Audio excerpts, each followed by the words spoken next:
नमस्कार दोस्तों, स्वागत है आपका न्यूज वाले में। मैं रोशनी आज आपके लिए लेकर आई हूँ 10 मिनट में देश और दुनिया की 50 बड़ी खबरें जिन पर बनी रहेंगी आज सबकी नजरें। ठाकरे सरकार पर संकट, अब मुंबई लौटकर दिखाओ। बागी विधायकों को राउत की धमकी। पवार से मुलाकात के बाद हुए आक्रामक। सरकार बचाने की कोशिश की तो पवार को घर जाने नहीं देंगे। संजय राउत का केंद्रीय मंत्री पर बड़ा आरोप। उद्धव ने बागी विधायकों के स्टाफ हटाने का आदेश दिया। पवार से मीटिंग के बाद शिंदे पर बरसे राउत। शिवसेना नेता संजय राउत ने कहा कि महाविकास आघाड़ी सरकार रहे या न रहे, लेकिन शरद पवार को धमकी देना स्वीकार्य नहीं है। मोदी को फिर क्लीन चिट, जाकिया जाफरी को सुप्रीम कोर्ट से भी झटका। पीएम मोदी को क्लीन चिट देने के खिलाफ दाखिल याचिका खारिज। गुजरात दंगों में सुप्रीम कोर्ट ने जाकिया की याचिका खारिज की। हाई कोर्ट के फैसले को चुनौती दी थी। गुजरात दंगों में नरेंद्र मोदी को क्लीन चिट देने वाली एसआईटी रिपोर्ट के खिलाफ याचिका सुप्रीम कोर्ट ने खारिज की। शिवसेना नेता को थाने उठा ले गई असम पुलिस। होटल के बाहर बागी विधायकों को मनाने पहुंचा था। संजय भोसले ने कहा कि आज मैं गुवाहाटी पहुंचा हूं और पार्टी विधायक एकनाथ शिंदे से मातोश्री लौटने का आग्रह करता हूं। शिवसेना ने अपने विधायकों को बहुत कुछ दिया है।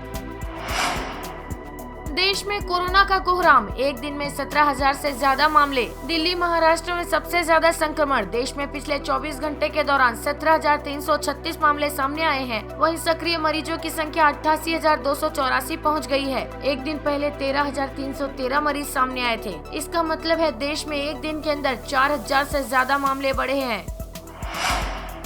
मारुति टोयोटा साथ मिलकर ला रही है नई एसयूवी। अगस्त से शुरू होगा उत्पादन। क्रेटा को देगी टक्कर। मारुति सुजुकी और टोयोटा किर्लोस्कर मोटर ने अपनी योजनाओं का आधिकारिक रूप से ऐलान कर दिया है कि वे एक एसयूवी मॉडल पर साथ मिलकर काम कर रहे हैं। ये वाहन अगस्त से टीकेएम के प्लांट में बनना शुरू हो जाएगा।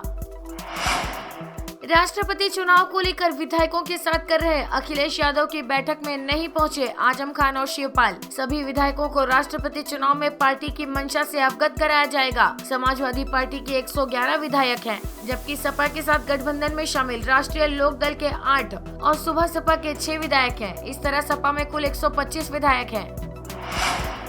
एलपीजी से निजात दिलाने आईओसी ला रहा सोलर स्टोव, बना सकेंगे तीनों टाइम का खाना। ये सूर्या नूतन चूल्हा स्टोव और कुकर से अलग है क्योंकि इसे धूप में रखने की जरूरत नहीं है। इस सोलर कुकिंग स्टोव सूर्या नूतन को इंडियन ऑयल के फरीदाबाद के अनुसंधान और विकास विभाग द्वारा विकसित किया गया है। दिग्गज oil marketing company Indian oil corporation सौर ऊर्जा का इस्तेमाल कर इंडोर में खाना पकाने के लिए एक स्टोव लेकर आई है। इस स्टोव का इस्तेमाल कर खाना बनाने के लिए इसे धूप में रखने की भी जरूरत नहीं है। इस अलग तरह के सोलर स्टोव को सूर्य नूतन नाम दिया गया है। यह हमेशा रसोई में ही रख सकते हैं। इसका एक केबल बाहर या छत पर रखे पीवी पैनल के माध्यम से कैप्चर की गई सोलर एनर्जी का इस्तेमाल करता है। 26 जून को खुलेंगे कामाख्या मंदिर के कपाट। 51 शक्ति पीठों में से एक है कामाख्या मंदिर। यहाँ चल रहा है अंबुबाची मेला। तंत्र मंत्र के लिए प्रसिद्ध है यह तीर्थ। गुवाहाटी से करीब 10 किलोमीटर दूर नीलांचल पहाड़ी पर बना मां कामाख्या का मंदिर 51 शक्ति पीठों में से एक है। अभी मंदिर में अंबुबाची मेला चल रहा है। ये मेला 22 जून से 26 जून तक रहेगा। हर साल इन दिनों में मंदिर के कपाट बंद रहते हैं। 26 तारीख को मंदिर की साफ सफाई और देवी माँ की विशेष पूजा के बाद मंदिर भक्तों के लिए खोल दिया जाएगा। ये मंदिर ब्रह्मपुत्र नदी के पास स्थित है। हिजाब रोक पर प्रोटेस्ट करने वाली छात्राओं ने कॉलेज छोड़ा। कर्नाटक के कॉलेज ने एक को दी टीसी, दूसरी को एनओसी। कर्नाटक में हिजाब पर रोक को लेकर कई मुस्लिम छात्राओं ने विरोध किया था। हाल ही में हम्पकट्टा यूनिवर्सिटी के 5 मुस्लिम छात्राओं ने कॉलेज प्रशासन से दूसरे कॉलेज में एडमिशन लेने के लिए टीसी मांगी थी, जिनमें से 2 छात्राओं की मांग पूरी कर दी है। इसमें एक छात्रा को अनापत्ति प्रमाण पत्र यानी एनओसी और दूसरी को तबादला प्रमाण पत्र यानी टीसी दे दिया गया है। इनमें 2 छात्राओं ने प्रेस मीटिंग की थी, जिसमें यूनिवर्सिटी के अंदर यूनिफॉर्म पहनने के नियम पर सवाल उठाए गए थे। भारत में वैक्सीन ने 42 लाख लोगों की जान बचाई, लैंसेट का बड़ा दावा। डब्ल्यूएचओ ने कहा था 2 साल में 47 लाख मौतें हुई। भारत में कोरोना से हुई मौतों को लेकर मेडिकल जर्नल द लैंसेट ने बड़ा दावा किया है। लैंसेट इन्फेक्शियस डिजीज जर्नल में प्रकाशित एक स्टडी के मुताबिक साल 2021 में कोविड वैक्सीन देश में 42 लाख से अधिक मौतें रोकने में सफल रही है। इंडियन नेवी में निकली बम्पर वैकेंसी, 10वीं पास कैंडिडेट्स 8 जुलाई तक कर सकेंगे अप्लाई। इंटरव्यू के आधार पर होगा सिलेक्शन। इंडियन नेवी में नौकरी कर देश सेवा करने का सुनहरा मौका है। इंडियन नेवी ने नेवल डॉकयार्ड मुंबई के लिए 338 पदों पर भर्ती निकाली है, जिसके लिए 10वीं पास उम्मीदवार इंडियन नेवी की आधिकारिक वेबसाइट पर जाकर 8 जुलाई तक ऑनलाइन आवेदन कर सकते हैं। उम्मीदवारों का सिलेक्शन 3 चरण में होने वाले टेस्ट के आधार पर किया जाएगा।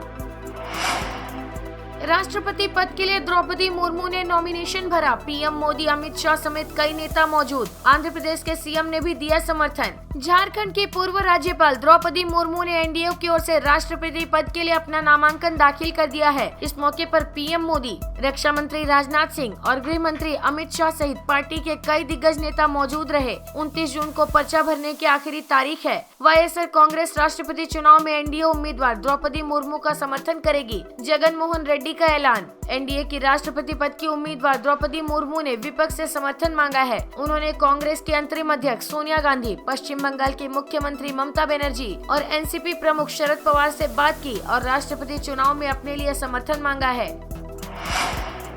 SC/ST एक्ट पर अहम फैसला। कर्नाटक हाईकोर्ट ने कहा, पब्लिक प्लेस पर दुर्व्यवहार नहीं हुआ तो ये कानून लागू नहीं होगा। कर्नाटक हाईकोर्ट का कहना है कि जब तक पब्लिक प्लेस में दुर्व्यवहार नहीं हुआ तब तक SC/ST एक्ट लागू नहीं होगा। फैसले के बाद कोर्ट ने लंबित मामले को रद्द कर दिया। शिकायतकर्ता ने आरोप लगाया था कि बेसमेंट में उसे जाति सूचक शब्द कहे गए थे। वहाँ उसके दोस्त भी मौजूद थे। इस पर कोर्ट ने कहा कि बेसमेंट पब्लिक प्लेस नहीं होता।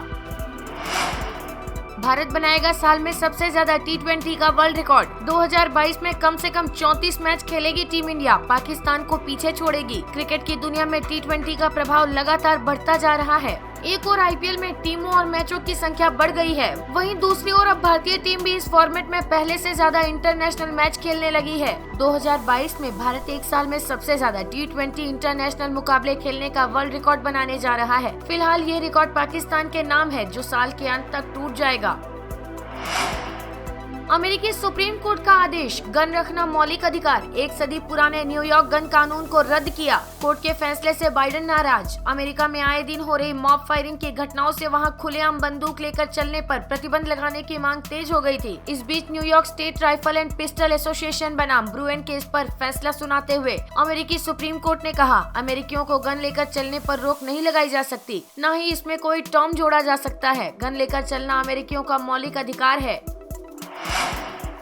एयरफोर्स में अग्निवीरों के आवेदन शुरू। 5 जुलाई तक कर सकेंगे अप्लाई। 24 जुलाई को परीक्षा, 1 दिसंबर को रिजल्ट। एयरफोर्स में 10वीं पास से लेकर डिप्लोमा होल्डर या वोकेशनल कोर्स के उम्मीदवार भी अग्निवीर बनने के लिए आवेदन कर सकते हैं। ऑनलाइन परीक्षा 24 जुलाई से 31 जुलाई 2022 तक होगी। इसके बाद 10 अगस्त को फेज 2 के एडमिट कार्ड जारी होंगे। परीक्षा के फेज 2 का आयोजन 21 से 28 अगस्त 2022 तक होगा। 29 अगस्त से 8 नवंबर 2022 तक मेडिकल होगा और रिजल्ट 1 दिसंबर 2022 को जारी होगा।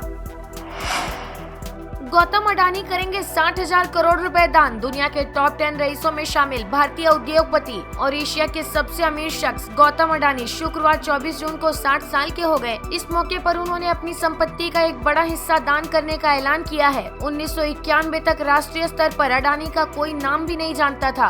सिर्फ 20 साल में उन्होंने अपने कारोबार को देश दुनिया में फैला दिया। अडानी समूह के चेयरमैन ने कहा कि वो अपनी संपत्ति में से 7.7 अरब डॉलर यानी करीब 60,000 करोड़ रुपए सामाजिक कार्यों के लिए दान करेंगे। उनके द्वारा दान में दी जाने वाली ये राशि भारत में अब तक दान की गई सबसे बड़ी राशियों में से एक है। असम में बाढ़ से मचा हाहाकार, अब तक 108 लोगों की मौत। 30 जिलों में 35 लाख से ज्यादा लोग प्रभावित। असम के अधिकांश प्रभावित जिलों में बाढ़ की स्थिति बनी हुई है। वहीं कुछ जगहों पर पानी कम होने के बावजूद जमीन के बड़े हिस्से में पानी भर गया है। प्रधानमंत्री और मुख्यमंत्री पूरी स्थिति पर करीब से नजर बनाए हुए हैं। प्रधानमंत्री नरेंद्र मोदी ने कहा कि केंद्र असम में बाढ़ की स्थिति पर लगातार नजर रख रहा है और इस चुनौती से निपटने के लिए राज्य सरकार के साथ मिलकर काम कर रहा है। उन्होंने कहा, सेना और एनडीआरएफ की टीमें बाढ़ प्रभावित इलाकों में मौजूद हैं। वे बचाव अभियान चला रहे हैं और प्रभावित लोगों की मदद कर रहे हैं। जल्द बंद हो सकती है फ्री राशन योजना, वित्त मंत्रालय को इस स्कीम से आपत्ति। वित्त मंत्रालय का कहना है कि फ्री राशन योजना को आगे बढ़ाने या टैक्स में कोई राहत देने से सरकार की वित्तीय सेहत पर बुरा असर पड़ सकता है।